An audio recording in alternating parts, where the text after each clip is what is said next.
ప్రార్థన చేద్దాం. స్తోత్రం స్తోత్రం స్తోత్రం.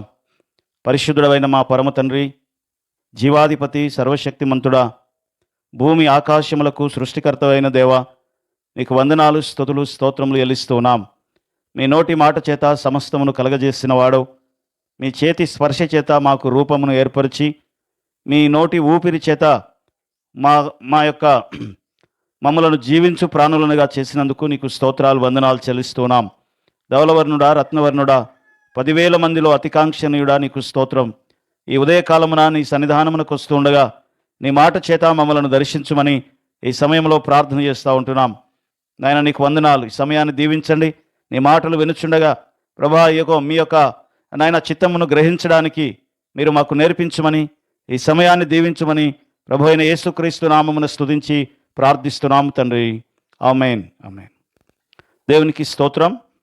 ఆదికాండం 41వ అధ్యాయము 1వ వచనాన్ని మనము చదువుదాం. గడిచిన కాలము దినములు దేవుడు తన కృపచేత మనల్ని భద్రపరిచి ఆయన సన్నిధిలో నిలవబెట్టిన విధానమును బట్టి దేవునికి మహిమ చెల్లిస్తూ దేవుని వాక్యము మనము వినడానికి మనల్ని మనము సిద్ధపరచుకుందాం. ఆయన మాట అగ్ని వంటిది, ఆయన మాట సుత్తె వంటిది, ఆయన మాట మనల్ని పడిన గుంటలో నుంచి లేవనెత్తేటువంటిది. దేవుని మాట వెల్లడి అగుట తోడనే మనకు వెలుగు కలుగుతుంది అనేటువంటి విషయాన్ని నేను ఇక్కడ జ్ఞాపకం చేస్తూ ఉంటున్నాను. ఓకే, ఈ సమయంలో ఆ వచనాన్ని చదువుదాము. ఆదికాండము 41వ అధ్యాయము 1వ వచనము. 2 ఏళ్ళు గడిచిన తర్వాత ఫరో ఒక కల కనెను. అందులో అతడు ఏటి దగ్గర నిలిచి ఉండగా చూపునకు అందమైనవియు బలిసినవి అయిన 7 ఆవులు ఏటిలో నుండి పైకి వచ్చును, జమ్ములో మేయుచుండెను. చాలు. సో ఇక్కడ 2 సంవత్సరాలు గడిచిన తరువాత అనే విషయాన్ని ఇక్కడ మనము ప్రాముఖ్యంగా మనము చూస్తూ ఉంటున్నాం.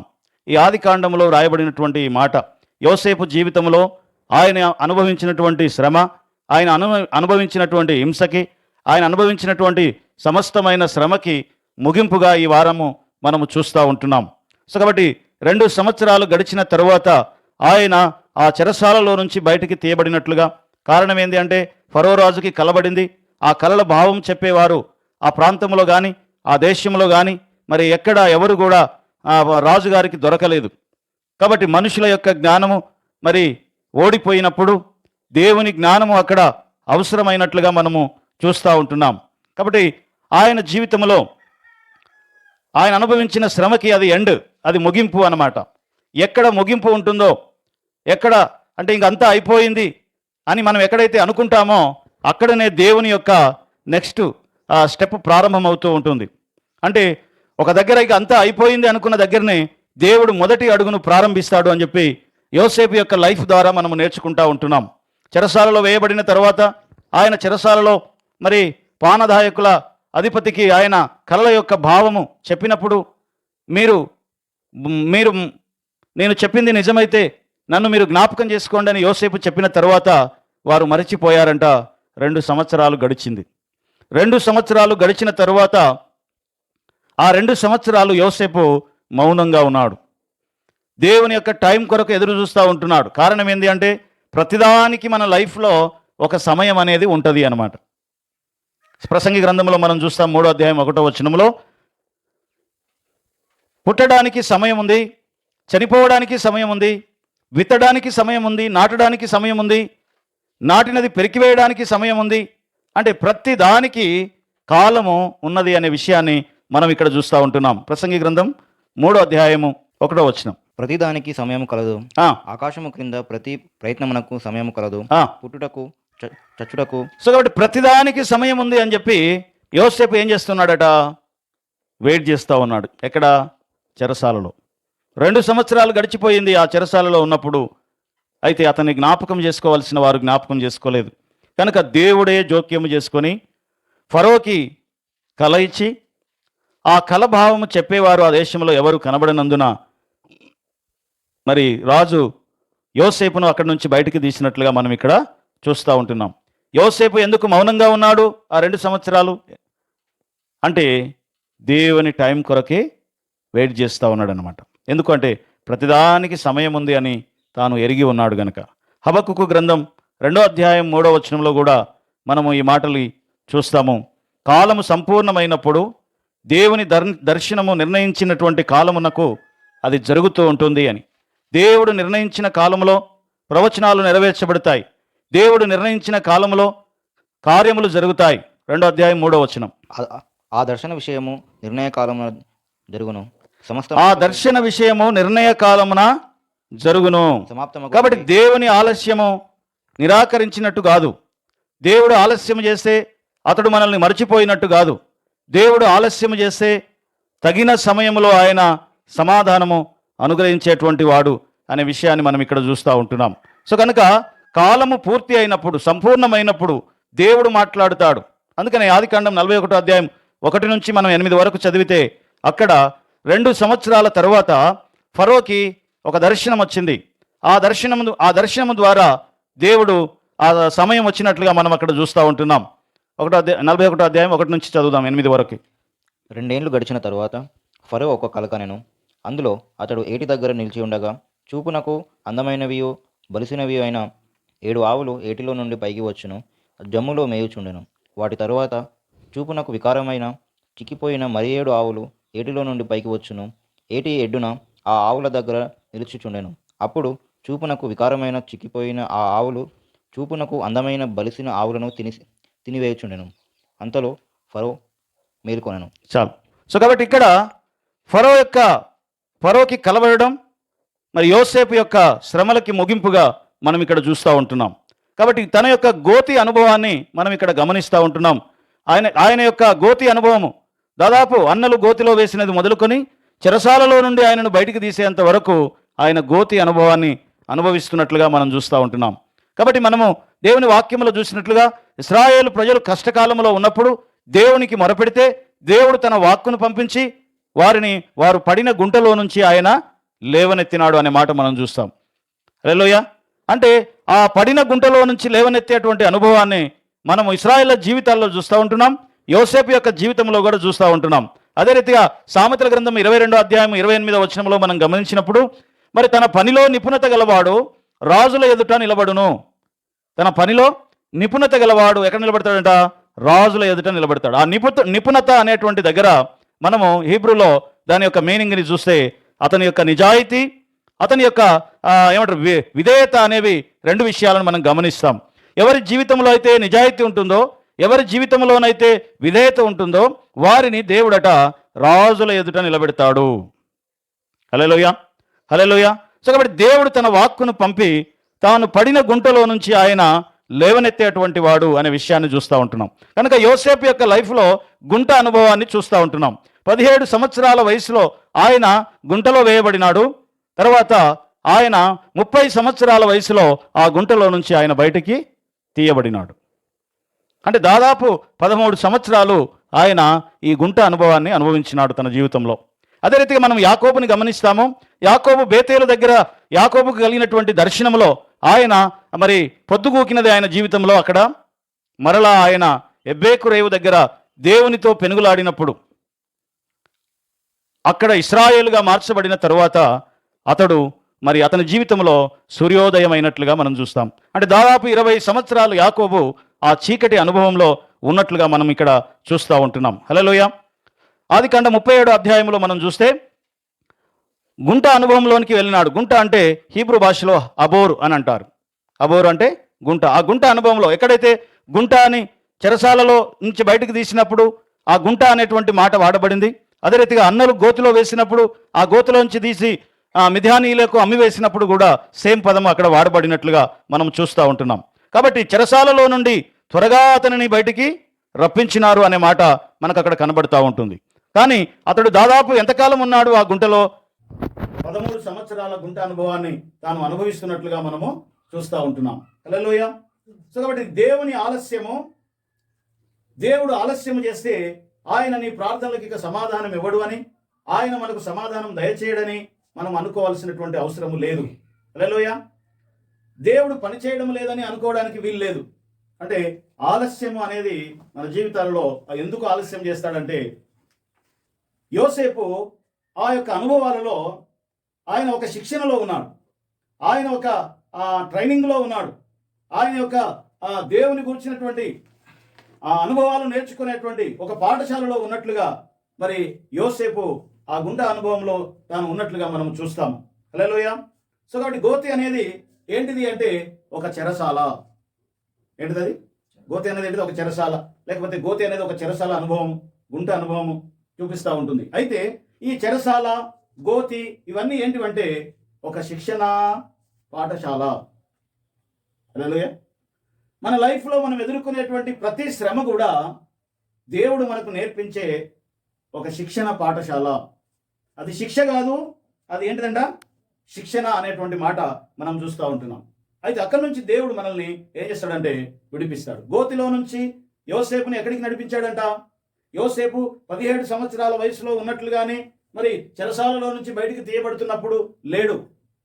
15 సంవత్సరాల వయసులో ఉన్నప్పుడు అన్నల మీద చాడీలు చెప్తూ ఉండేవాడు. 17 సంవత్సరాల వయసులో ఉన్నప్పుడు తండ్రికి కంప్లైంట్ చేస్తూ ఉండేవాడు. కానీ అదే యోసేపు పొతీఫర్ ఇంట్లో ఉన్నప్పుడు పొతీఫర్ భార్య గురించి పొతీఫర్కి ఎప్పుడు కంప్లైంట్ చేయలేదు. కారణం ఏంటి అంటే అతడు ఏమైనాడంట? మారినాడు, మార్పు చెందినాడు.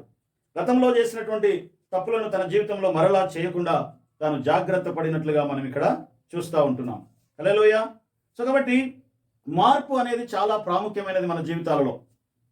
మార్పు అనేది చాలా ప్రాముఖ్యమైనది. ఇక్కడ ఇద్దరు విషయాలు మనము గమనిస్తాం. యూదా అనేటువంటి వ్యక్తి, అదే రీతిగా యోసేపు అనేటువంటి వ్యక్తి, ఇద్దరి గురించి మనం దేవుని వాక్యాన్ని ధ్యానం చేస్తాం. వాళ్ళ జీవితాల్లో కలిగినటువంటి మార్పు.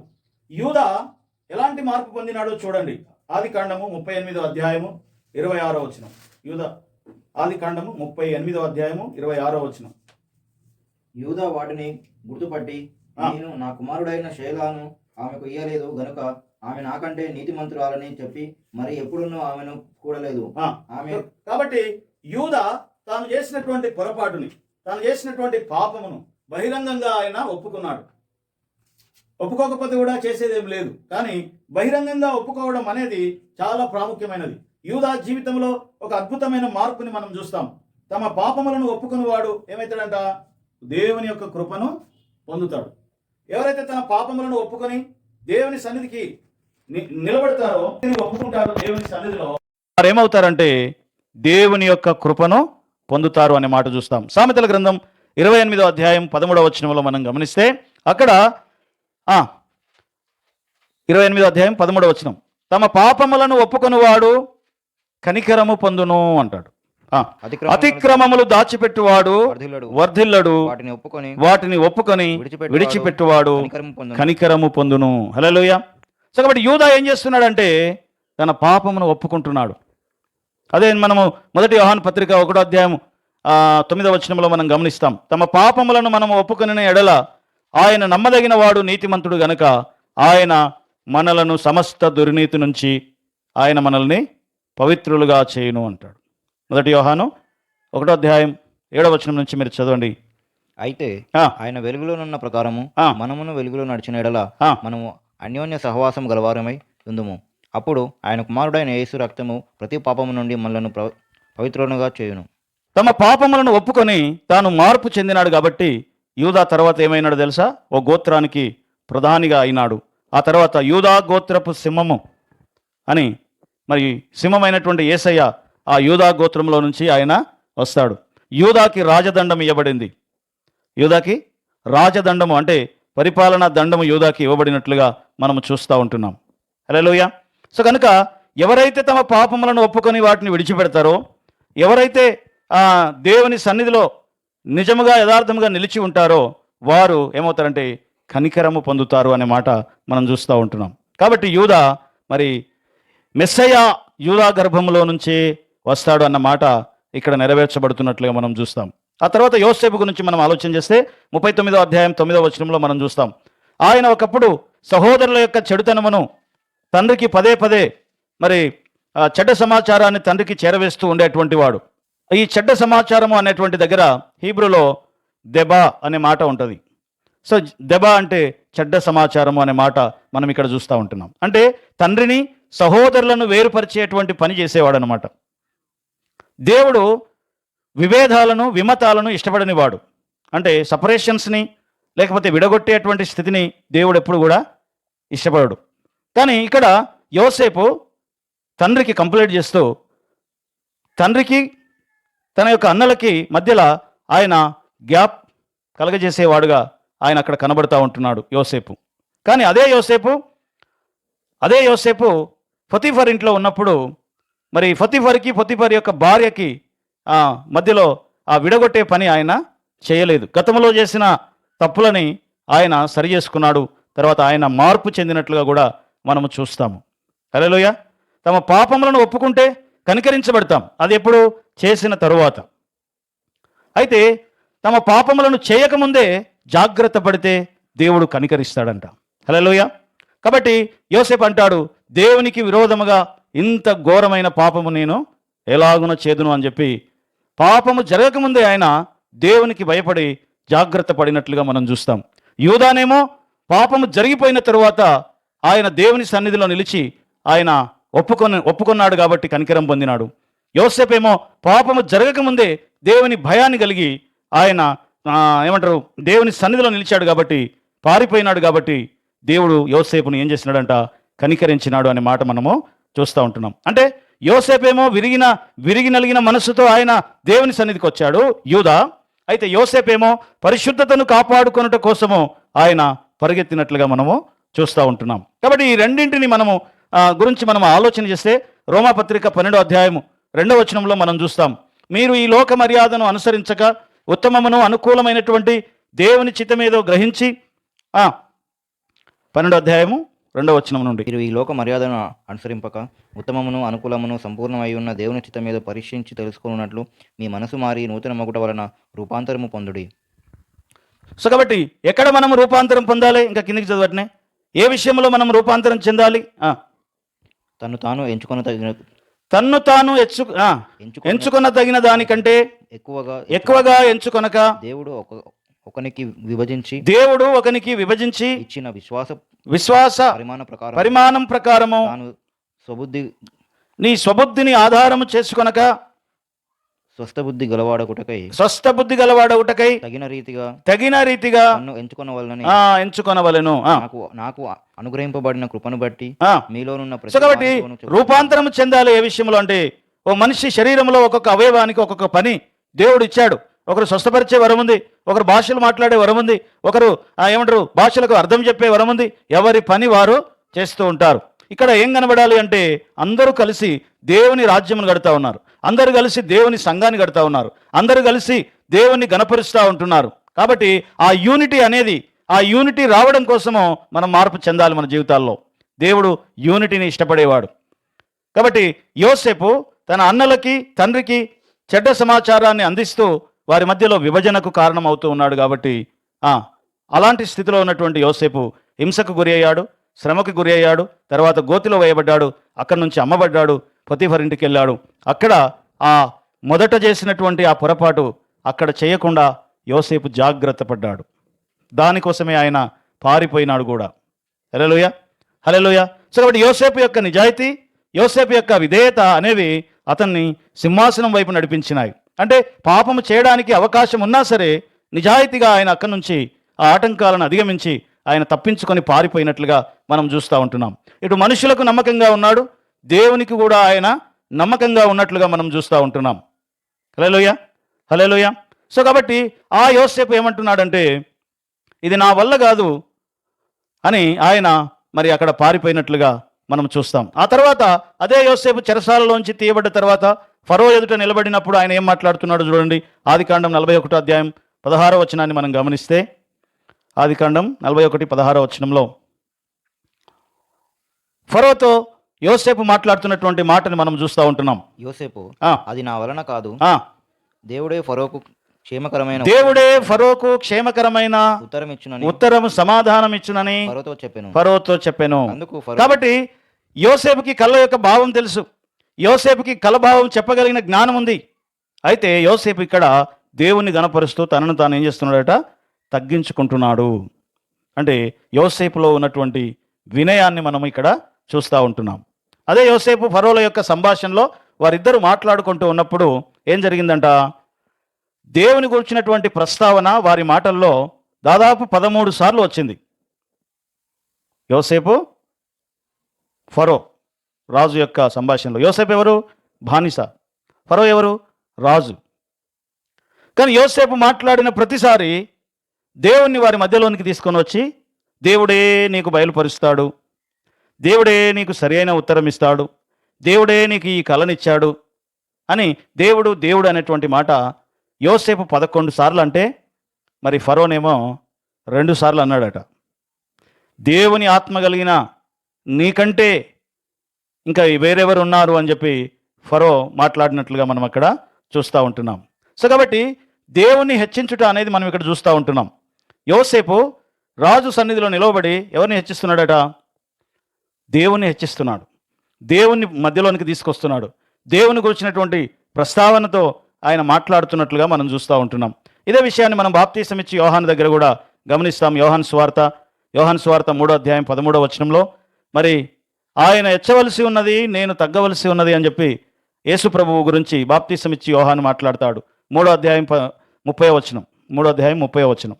ఆయన హెచ్చవలసి ఉన్నది, ఆయన హెచ్చవలసి ఉన్నది, నేను తగ్గవలసి ఉన్నది. పైనుండి వచ్చేవాడు అందరికి పైనున్నవాడు, భూమి నుండి వచ్చేవాడు భూ సంబంధమైన.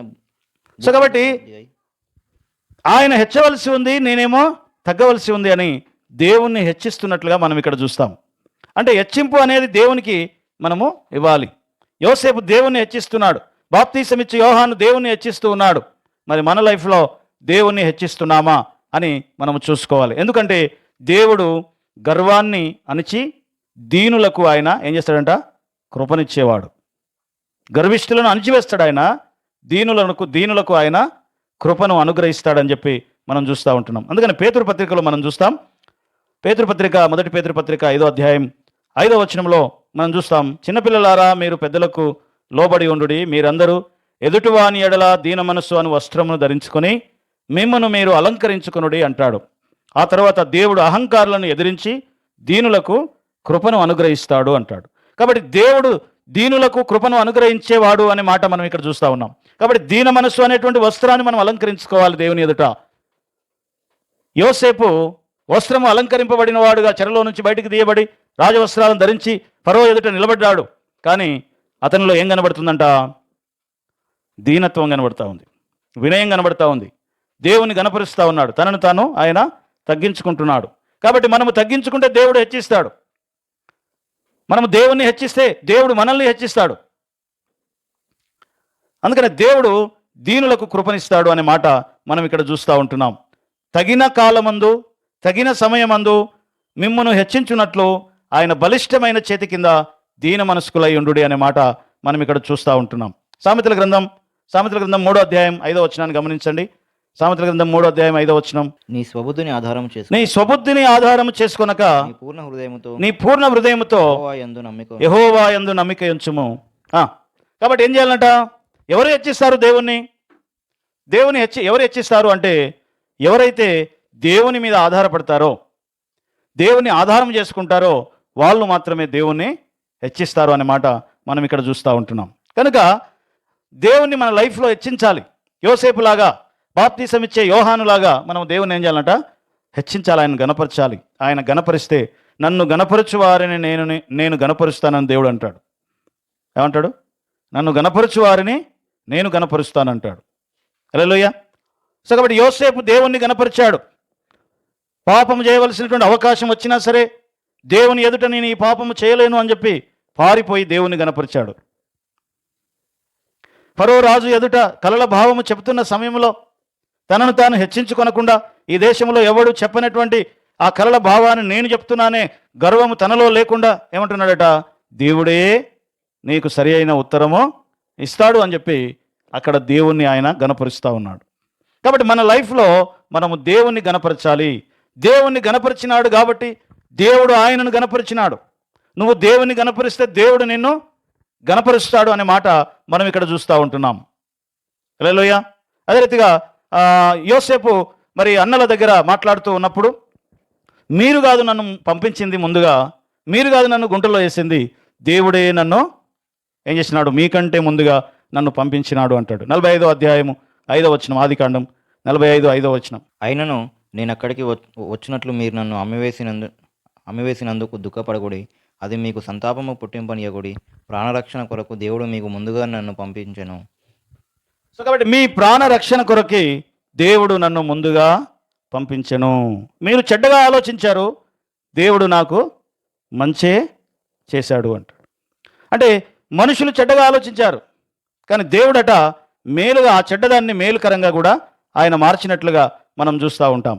కాబట్టి మన యొక్క శ్రమలో మనము మరి యోసేపు శ్రమ దేనికోసం పడ్డాడు అంటే అనేకులను పోషించడానికట, తర్వాత తన యొక్క అన్నల యొక్క తన యొక్క కుటుంబం యొక్క ప్రాణరక్షణ కోసము యోసేపు శ్రమ పొందినాడు అనే మాట మనం చూస్తాం.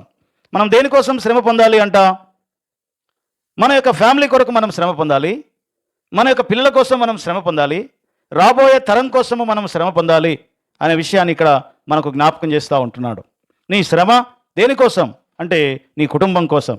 నీ శ్రమ దేనికోసము అంటే రాబోయే తరాల కోసము మనము శ్రమ పడాలి అని చెప్పి దేవుని వాక్యం చెప్తూ ఉంటుంది.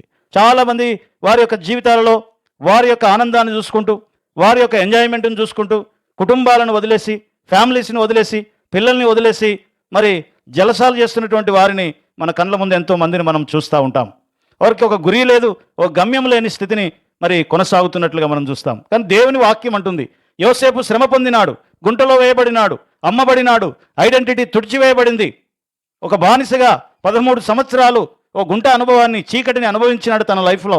దేనికోసము అంటే ఈ యొక్క అధ్యాయంలో మనం చూస్తూ ఉంటున్నాం, అనేకులకు ఆహారం పెట్టడానికి, అనేకులను పోషించడానికి, తన యొక్క ఫ్యామిలీ యొక్క అన్నదమ్ముల యొక్క ప్రాణ రక్షణ కోసము ఇవన్నీ ఆయన భరించినాడు అనే మాట మనం చూస్తూ ఉంటున్నాం.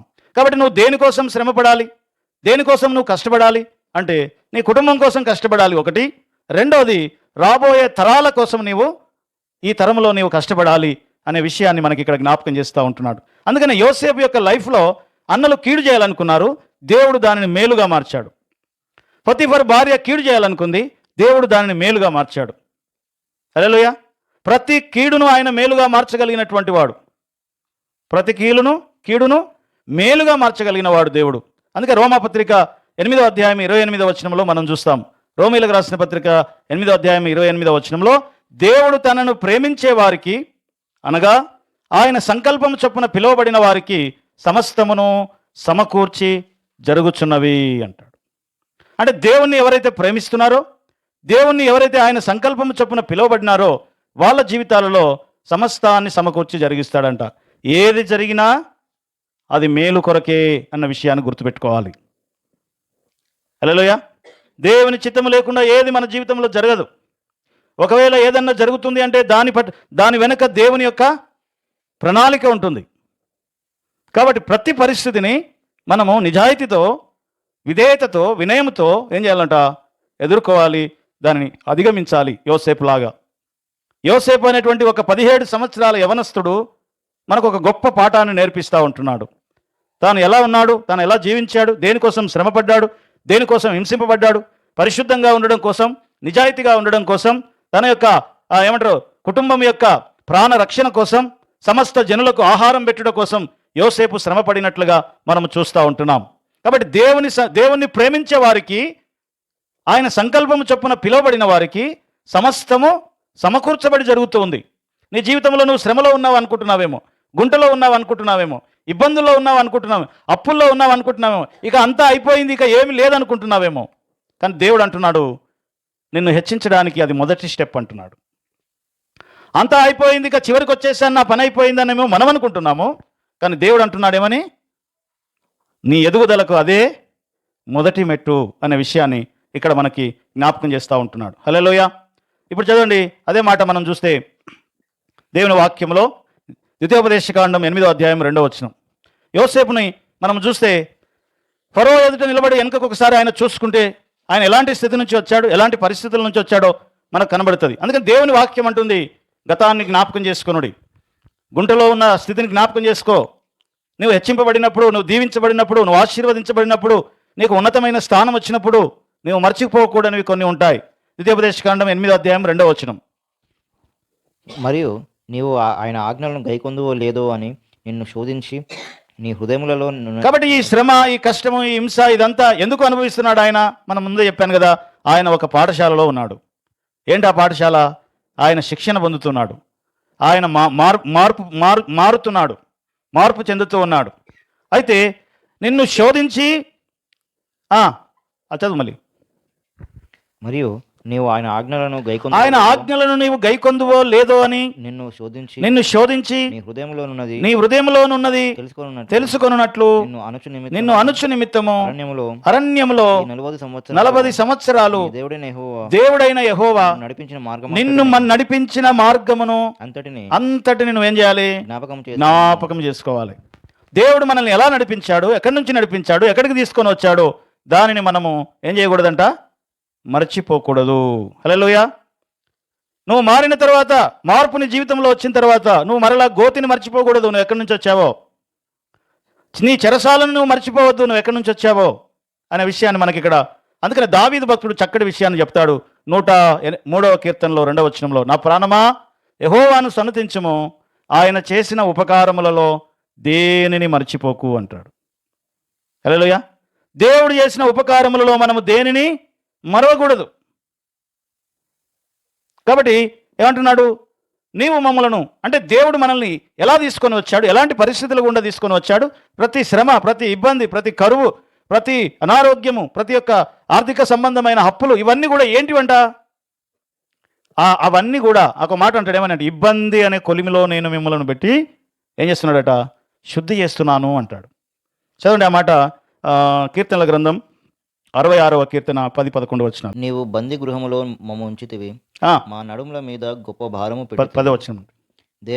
దేవా నీవు మమ్మలను పరిశీలించి ఉన్నావు, వెండిని నిర్మూలన చేసిన రీతిగా మమ్మలను నిర్మూలనం చేసి ఉన్నావు. నీవు బందీ గృహములో మమ్మలను ఉంచితివి, మా నడుముల మీద గొప్ప భారము పెట్టితివి. నరులు మా నెత్తి మీద ఎక్కునట్లు చేసితివి. మేము నిప్పులలోనూ నీళ్లలోనూ పడితిమి, అయినను నీవు సమృద్ధి గల చోటికి మమ్మలను నడిపించితివి. ఎక్కడికి తీసుకెళ్ళాడంట?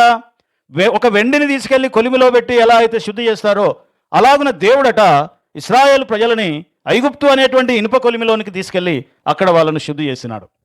మరి యోసేపుని ఎలా దేవుడు శుద్ధి చేసినాడంట?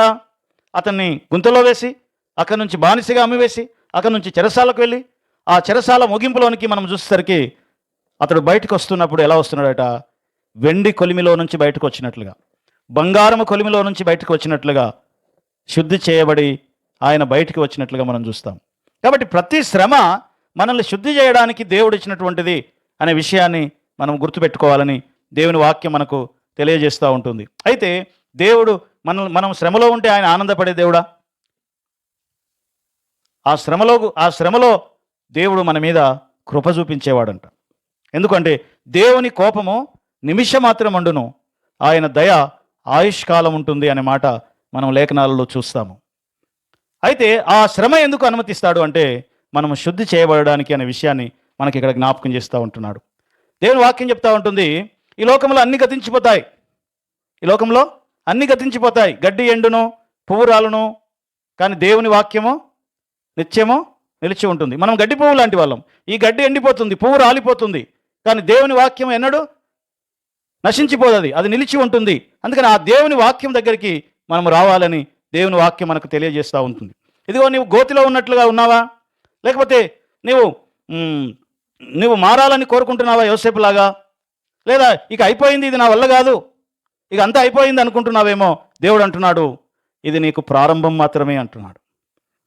నువ్వు ఫస్ట్ స్టెప్, నీ ఎదుగుదలలో మొదటి స్టెప్ నువ్వు వేయబోతున్నావు అని చెప్పి దేవుడు మాట్లాడుతూ ఉంటున్నాడు. కాబట్టి దేవునికి మనల్ని మనం సమర్పించుకోవాలి, సులువుగా చిక్కులు పెట్టే పాపాలను తప్పించుకోవాలి. మనము మార్పు చెంది దేవుని పోలికలోనికి రావడమే దేవుని యొక్క చిత్తం. ఈ క్రిస్మస్ దినాలలో మనం ఉన్నాం. క్రీస్తు ఈ భూమి మీదకి వచ్చాడు, వాక్యమైనటువంటి దేవుడు శరీరం ధరించి ఆయన ఈ భూమి మీదకి వచ్చాడు. దేనికోసం అంటే ఆయన మన పోలికలోనికి వచ్చాడు, మనల్ని ఆయన పోలికలోనికి మార్చడానికి. ఆయన మన స్వరూపంలోనికి వచ్చాడు, మనల్ని ఆయన స్వరూపంలోనికి మార్చడానికి. కాబట్టి ఆయన స్వరూపంలోనికి మనం మారాలి అంటే ఇలాంటి పరిస్థితులన్నిటిని దాటుకొని యోసేపులాగా అన్ని పరిస్థితుల మధ్యలో దేవుణ్ణి తీసుకొని వచ్చి దేవుని సన్నిధిని అనుభవిస్తూ ఆయన తనను తాను మార్చుకుంటూ మరి ఫరో సింహాసనం ఎక్కినట్లుగా మనం చూస్తూ ఉంటున్నాం. కాబట్టి మనల్ని మనం దేవునికి సమర్పించుకుందాం, తలలు వంచుదాం, కళ్ళు మూసుకుందాం. ఒక శ్రమను తాళలేక దేవునికి మొరపెట్టినారు ఇశ్రాయేలు జనాంగం. 430 సంవత్సరాల వారి యొక్క శ్రమ, వారి యొక్క ఆపదలో నుంచి వారు పడిన గుంటలో నుంచి దేవుడు లేవనెత్తినట్లుగా యోసేపు 13 సంవత్సరాల శ్రమ, ఆ గుంట అనుభవము, ఆ చెరసాలలో నుంచి బయటికి తీయబడినట్లుగా ఈరోజు నీవు ఉన్నటువంటి సమస్యల మధ్యలో దేవుడు నిన్ను బయటికి లేవనెత్తడానికి, దేవుడు నిన్ను బయటికి పిలుస్తూ ఉన్నాడు. అయితే మన యొక్క మార్పును ఆయన కోరుతా ఉన్నాడు. యూదా మారినాడు. యూదా గోత్ర సింహం ఆయనలో నుండి వచ్చింది. యోసేపు మారినాడు. అనేకులకు ఆహారము పెట్టగలిగిన పోషకుడుగా ఐగుప్తు దేశం మీద సింహాసనం మీద ఆయన కూర్చొని ఉన్నట్లుగా మనం చూస్తాం. యోసేపును గుంటలో నుంచి తీసిన దేవుడు, యాకోబు జీవితంలో ఉన్న చీకటిలో నుంచి అతని జీవితంలో సూర్యోదయం కలుగజేసిన దేవుడు నీ జీవితంలో కూడా వెలుగును దయచేయగలిగిన వాడు. నీ జీవితంలో కూడా ఆ గుంటలో నుంచి నిన్ను బయటికి లేవనెత్తగలిగినవాడు. ఆయన తన వాక్కును పంపి వారు పడిన గుంటలో నుంచి వారిని లేవనెత్తి ఆయన వారిని బాగు చేసెను అనే మాట మనం చూస్తూ ఉన్నాం. ప్రియ సహోదరి, సహోదరుడా, ఒకసారి గమనించాలి. ప్రభువా, నా జీవితం నీ చేతుల్లో ఉంది నాయనా, నా కాలం నీ చేతుల్లో ఉంది, నీకే మహిమ కలుగునుగాక అని చిన్న మాట ప్రార్థన చేసుకొని దేవుని సన్నిధికి వద్దాం. దయగలిగిన మా పరమ తండ్రి, నీకు వందనాలు. ఈ సమయాన్ని దీవించి ఆశీర్వదించినందుకు స్తోత్రం. నిజమే, మేము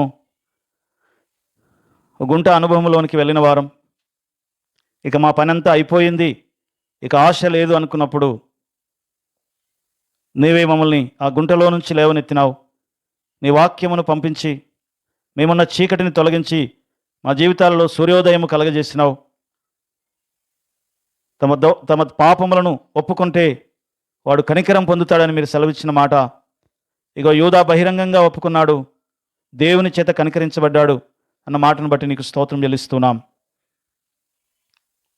ఇగో ఈ సమయంలో మీ సన్నిధిలో వెండిని నిర్మూలం చేసినట్లుగా మేమున్న అన్ని పరిస్థితుల మధ్యలో నీవు మమ్మల్ని నిర్మూలన చేయుచున్నావు, శుద్ధి చేస్తూ ఉన్నావు. నీకు వందనాలు చెల్లిస్తున్నాం. నీ వాక్కును పంపి మమ్మల్ని లేవనెత్తుతున్నందుకు కృతజ్ఞతాస్తుతులు చెల్లిస్తూ ప్రభువైన యేసుక్రీస్తు నామమున స్తుతించి ప్రార్థిస్తున్నాం తండ్రి. Amen, amen.